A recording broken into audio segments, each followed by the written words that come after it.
నయనం ప్రధానం. ఒక మనిషిని మనం చూసినప్పుడు మొదటగా మనల్ని అట్రాక్ట్ చేసేది వాళ్ళ కళ్ళే. ఇంత ఇంపార్టెన్స్ ఉన్న కళ్ళని మనం చాలా కష్టపెడుతున్నాం.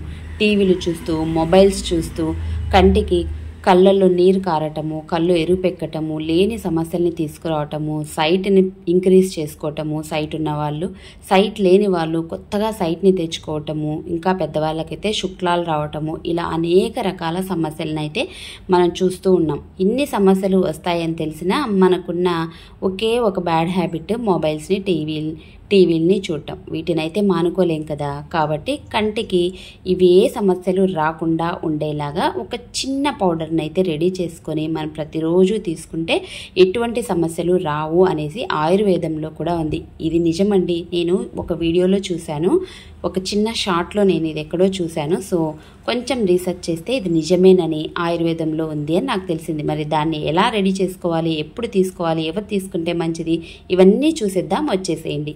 ఫస్ట్ అయితే ఒక మిక్సీ జార్ తీసేసుకొని ఇందులో నేను బాదం పప్పును తీసుకుంటున్నాను. మనం ఇక్కడ చూపిస్తుంది 3 ఇంగ్రీడియంట్స్. ఇవి 3 కూడా ఈక్వల్ క్వాంటిటీలో తీసుకోవాలి. మీరు 50 గ్రాములు, 100 గ్రాములు ఎంత కావాలంటే అంత తీసుకోండి. మొత్తం అన్నీ కూడా ఈక్వల్ క్వాంటిటీలో ఉండాలి. ఫస్ట్ బాదంని, తర్వాత సోంపుని వేశాను. తర్వాత ఇక్కడ నేను చిన్న కలకండ ఉంటుంది కదా, సో దాన్ని కూడా వేశాను.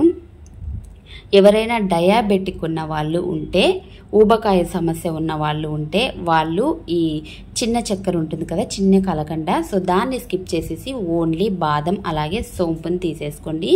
ఇవి ఏవి కూడా వేపాల్సిన అవసరం లేదు. అన్నిటినీ కూడా ఇలా మిక్సీ జార్లో ఒకేసారి వేసేసుకొని మిక్సీ పట్టేసుకోవచ్చు. మళ్ళీ చెప్తున్నానండి, షుగర్ ఉన్నవాళ్ళు, డయాబెటిక్, తర్వాత ఊబకాయం సమస్య ఉన్నవాళ్ళు ఈ మిశ్రీ, అదేనండి చిన్న చక్కెర ఉంది కదా, సో దాన్ని అయితే స్కిప్ చేసేసేయండి. మొత్తం అంతా కూడా బాగా ఫైన్గా పౌడర్ చేసేసుకోవాలి. ఇక్కడ సోంపు అనేది కొంచెం సరిగా గ్రైండ్ అయితే అవ్వదండి, అందుకనేసి నేను ఇలా చిన్న మిక్సీలో, పెద్ద మిక్సీలో అంతా వేసేసి స్ట్రైన్ చేసేస్తున్నాను. మరి స్ట్రైన్ చేసి ఏం లాభం అని మీరు అనుకోవచ్చు. స్ట్రైన్ చేసి పెట్టేసిన దాన్ని నేనైతే పడేయట్లేదు. దాన్ని ఇంకో రకంగా కూడా మనం ఫుడ్లో అందులో యూజ్ చేసేసుకోవచ్చు. ఈ మెత్తటి పౌడర్ మనం చేసి పెట్టుకున్నట్లయితే ఇది మనకు బాగా కలవటానికి ఈజీగా ఉంటుంది. పిల్లలు ఈజీగా అయితే దీన్ని తాగేస్తారు. సో ఫైన్గా ఈ పౌడర్ చేసి పెట్టేసుకొని ఒక గ్లాస్ జార్లో నేనైతే స్టోర్ చేసుకుంటున్నాను. దీనిని ఎవరెవరు తీసుకోవచ్చు అంటే చిన్న పిల్లల దగ్గర నుంచి పెద్దవాళ్ళ వరకు ఎవరైనా సరే తీసుకోవచ్చు. పిల్లలైతే ఒక 1/2 టేబుల్ స్పూను, పెద్దవాళ్ళైతే 1 టేబుల్ స్పూన్ తీసేసుకోవాలి. ఇంకా ఎప్పుడు తీసుకోవచ్చు అంటే మార్నింగ్ కానీ లేదా నైట్ మీరు పడుకునే ముందు పాలల్లో, గోరువెచ్చటి పాలల్లో కలుపుకొని తాగటం కానీ, అది మీ ఇష్టం అండి.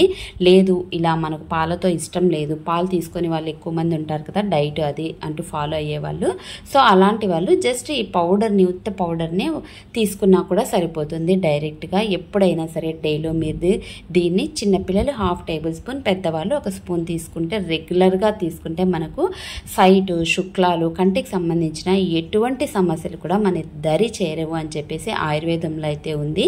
సో ఇది మీ అందరికీ కూడా యూస్ఫుల్ అవుతుంది అని నేను అనుకుంటున్నాను. ఇంకా ఏవైనా డౌట్స్ ఉంటే తప్పకుండా కామెంట్ రూపంలో నన్ను అయితే అడగండి. నేను నాకు తెలియకపోయినా తెలుసుకొని మీకు ఇన్ఫర్మేషన్ అయితే ఇస్తాను. సో ఇదండి ఇవాల్టి వీడియో. అందరికీ యూజ్ అవుతుంది అని అనుకుంటున్నాను. ప్రతి ఒక్కరికి ఇప్పుడు ఉన్న సమస్య కంటి సమస్య కదా, అద్దాలు పెట్టేసుకొని పిల్లలు కూడా చాలా ఇబ్బంది పడుతుంటారు. సో వాళ్ళందరికీ కూడా ఈ పౌడర్ని అయితే ఇవ్వండి. కేవలం సైట్ ఉన్న వాళ్ళు మాత్రమే కాకుండా prevention is better than cure అని అంటారు కదా, సో ముందు జాగ్రత్తగా ముందు నుంచే, ఇప్పటి నుంచే, ఈ రోజు నుంచే దీన్ని రెడీ చేసేసుకొని ఇలాగైతే తీసేసుకోండి. సో ఈ వీడియో మీ అందరికీ కూడా యూస్ఫుల్ అవుతుంది అని నేను అనుకుంటున్నాను. ఇంకొంతమందికి ఈ వీడియోని అయితే షేర్ చేయండి, వాళ్ళకు కూడా యూజ్ అవుతుంది. ఇంకా మీకు ఏవైనా డౌట్స్ ఉన్నట్లయితే ఒకసారి గూగుల్ చేయండి లేదా కామెంట్ రూపంలో అడగండి. మరొక మంచి వీడియోతో మళ్ళీ కలుస్తాను. అంతవరకు సెలవు. Don't forget to subscribe.